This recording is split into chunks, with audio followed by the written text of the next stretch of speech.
One of the other things that comes out when we're working with probabilities and counting and all the things we have to do to kind of make sense of all these weird numbers we're going to get is we have to look at kind of number lines. And so we have some line that all the numbers is on, hence number line. And what values are acceptable to use. And so in general, we're going to have a notation that helps us talk about picking out groups of numbers. And numbers have this weird thing where they're infinitely dense.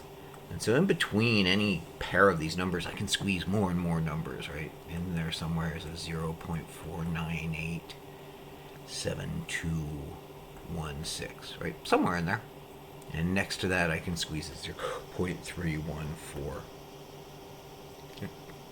And so on and so on. And we have this number line placement.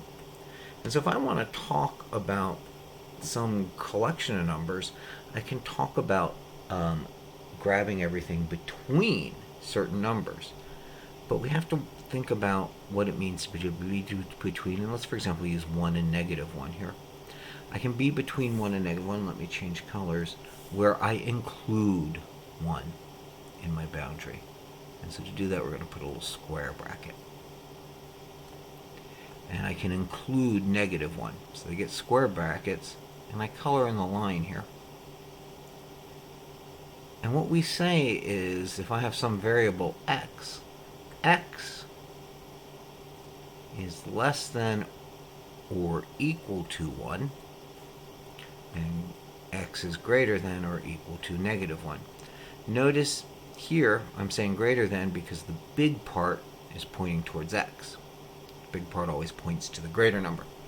But this having equal means that any number in between -1 and 1, including 1 and -1, gets included. And we call this a double inequality. And it gets all the numbers that we have, that we can have within a grouping. Let's look at it. But maybe I'm dealing with something where my boundary is squishy. This happens a lot when dealing with probabilities of real things where we can't get right up to our boundary. So I'm going to draw another number line here. But we know that it's always less than a value, but never bigger or equal to. It happens. You'll hear me talk about dartboard theory, where there's an infinite amount of points on a dartboard, so the points are so small you can never pick one. Well, that kind of happens with our boundaries. You'll see that in hypothesis testing, where we have to define our boundary in a certain way. And so let's say I'm going to go between -1 and 1 again, but I can't include 1 or -1. They can't be included, so I use a parenthesis.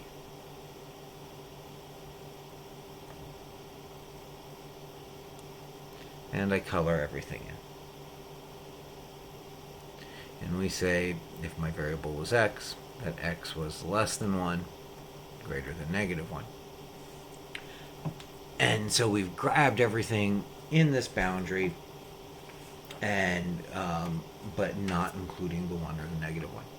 And now there's another notation that sometimes gets used. Your textbook isn't using it, but we can also use, instead of the bracket, we can use a colored in dot to say it includes, and we can use an open dot to say that it doesn't include.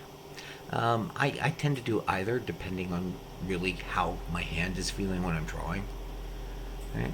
These inequalities also do other things. We might sometimes have a variable that we picked, and we want to say that in between a certain number is going to be this number is going to be greater than 4, but less than or equal to 9. And so I have some quantity. Let's say initially in here it was some variable k.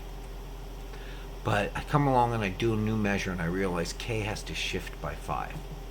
So I'll come down here and I'll say x plus 5 is my new thing.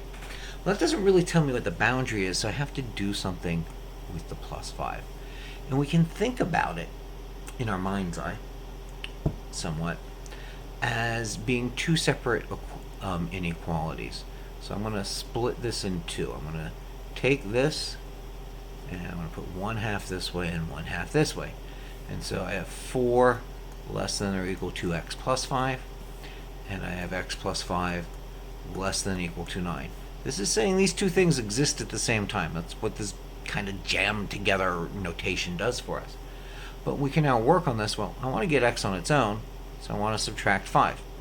And whatever I do to one side, I do to the other, including with an inequality. So I get x is greater than or less than -1. And over here, I'm going to subtract 5, so I get x is less than or equal to 4. Well, I can stitch these back together if I wanted to.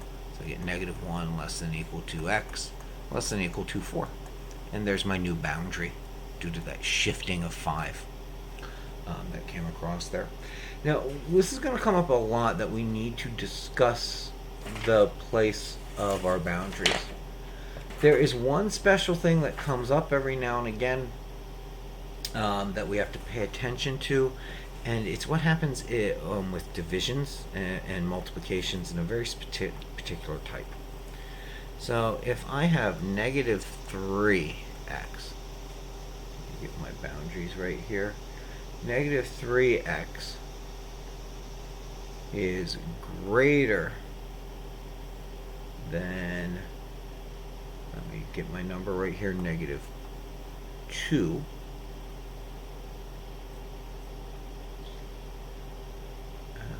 I'm trying to rewrite this in the right order. Let me write it in the original. I was jumping down a step. My apologies. I have -2x, not 3x, is less than or equal to 7, which is greater than or equal to -3.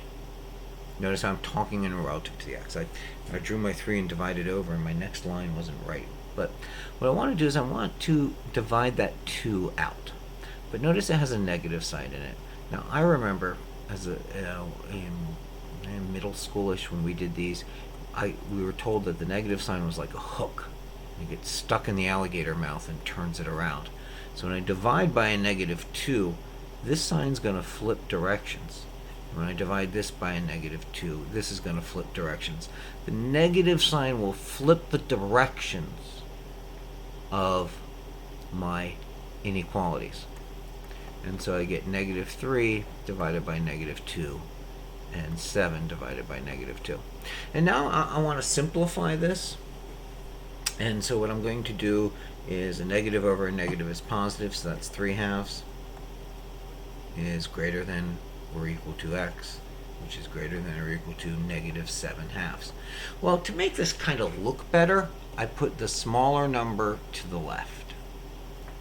So -7/2, and notice that this was pointing towards the smaller number, so I point this. And if I bring 3/2 over here, again, this was pointing to the x, so I point it there. And that rewrites that inequality, and that double inequality, giving me a range of values. And so whenever I divide or multiply by a negative sign, it spins around these inequalities. And there's just some things we're going to have to watch, because we're going to need to define these spaces where we can pick numbers from when we do all these weird counting things we're going to do.